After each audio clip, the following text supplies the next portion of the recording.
let's talk about music. I mean, really talk about why it has this incredible, almost mystical power over us. We're going to break down what's actually happening when a piece of music just completely takes over. You know that feeling, right? When a song comes on and you get literal chills? Or a melody brings you to tears out of nowhere? Or how about when you're in a stadium and a beat drops and suddenly you feel this insane connection to thousands of strangers? We've all been there. But why? What's going on? And that's what's so wild, the sheer range of it. On one hand, it's this deeply personal thing. A single piano note can unlock a memory and make you cry all by yourself. But on the other hand, it's this massive, unifying force, a rhythm that gets thousands of people moving and feeling as one. How can it be both of those things? Well, it turns out it's not actually magic. The way to understand it is to see music as this fundamental human tool, something that's literally hardwired into our evolution. Its power really operates in 4 distinct ways, and we're going to walk through every single one. So, first up, we have the power of catharsis. This is a big one. It's all about music's incredible ability to act as a channel, a release valve for all the emotions we might have bottled up inside. There's this really powerful story from conductor Benjamin Zander. He was working with these kids in Ireland who had never really been exposed to classical music. And after he played a piece by Chopin, this one boy came up to him and said that the music had finally let him cry for his brother, who had died a year before. And that just hits the nail on the head, doesn't it? Music gives a voice to feelings that are just too big, too messy for everyday words. It opens up this safe space where we can process grief, where we can heal and find a kind of emotional clarity that's so hard to come by otherwise. But catharsis isn't always this quiet, personal moment with Chopin. Oh no, it can be loud, it can be chaotic, and it can be shared. So let's compare that intimate, personal healing with the absolute raw energy of a rock concert, which is all about a collective, almost primal kind of release. Think about it. A rock concert is perfectly engineered for this. You've got that pulsating rhythm that just loosens everybody's inhibitions. The darkness and the smoke mean you can kind of disappear and feel anonymous. The sound is so loud you can scream your lungs out and nobody will even notice. It's a space designed for thousands of people to just let loose all at the same time. And that idea of letting loose together brings us perfectly to our second power, cohesion. Music isn't just about what's inside you. It's one of the most powerful tools we have for bonding with each other. It's basically our social glue. And this isn't some new thing. According to the theorist Stephen Mithin, this goes way, way back to our evolutionary roots. Before we even had complex language, early humans were probably using musical communication to sync up, to bond as a group. It was vital for everything from a mother bonding with her baby to entire tribes cooperating on rituals and building the trust they needed to survive.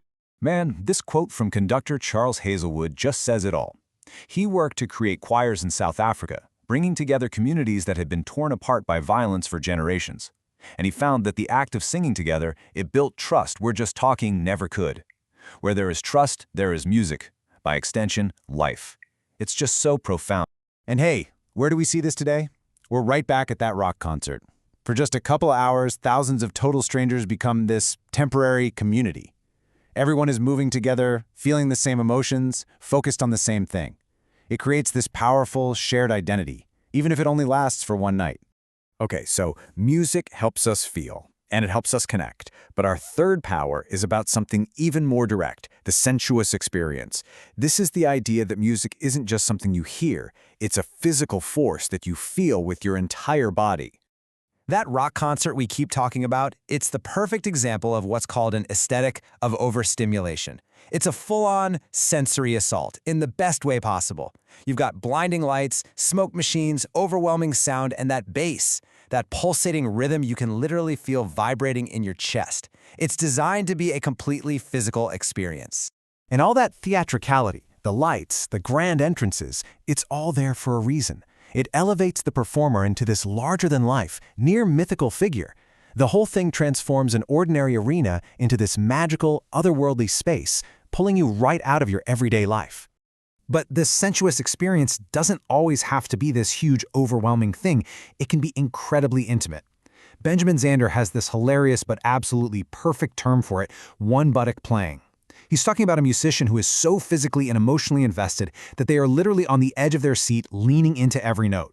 That's what it's about, that deep physical connection where you feel the music. All right, our final power. And this one might be the one you weren't expecting. We've talked emotion, community, physical sensation, But it turns out music is also for thinking. This is the power of cognition, how music actually shapes our minds. Benjamin Zander gives us another brilliant concept for this one, the long line. He says that really understanding music is about being able to follow its story, its arc, from the very first note all the way to the final chord. And doing that isn't just listening, it's a mental workout. It trains your brain to anticipate, to recognize patterns, and to think in the long term. And to show you just how big this idea is, Zander connects it to Nelson Mandela. Think about it. For 27 years in a prison cell, Mandela wasn't just focused on getting through the day. He was holding on to the long line, that huge overarching vision for a free South Africa. It's such a powerful analogy for how music can teach us about holding a vision. And you guessed it, this all goes back to our evolution. Stephen Mitten's theory is that music was like a boot camp for the developing human brain. It trained early humans in memory, in telling sounds apart, in thinking symbolically, basically all the cognitive skills that were probably the building blocks for complex language itself. So, we've walked through these 4 incredible powers of music. Now let's just pull it all together to answer that big question we started with: why does music matter so much? So here's the bottom line. Music isn't just one thing. It's this amazing, multi-purpose tool that humans have. It gives us emotional release, it glues us together socially, it's a direct physical experience, and it's a catalyst for our minds. And that leads us to the single most important takeaway. Music is not just some nice to have, some decoration for our lives. It is absolutely positively foundational to who we are. It's woven into our biology, our history, our psychology. It's one of the core things that makes us human. So I'll leave you with this question. The next time a song gives you goosebumps, or makes you feel connected to someone, or just makes you want to dance, stop and ask yourself, which of these powers am I feeling right now? Is it catharsis, cohesion, that sensuous feeling, or cognition?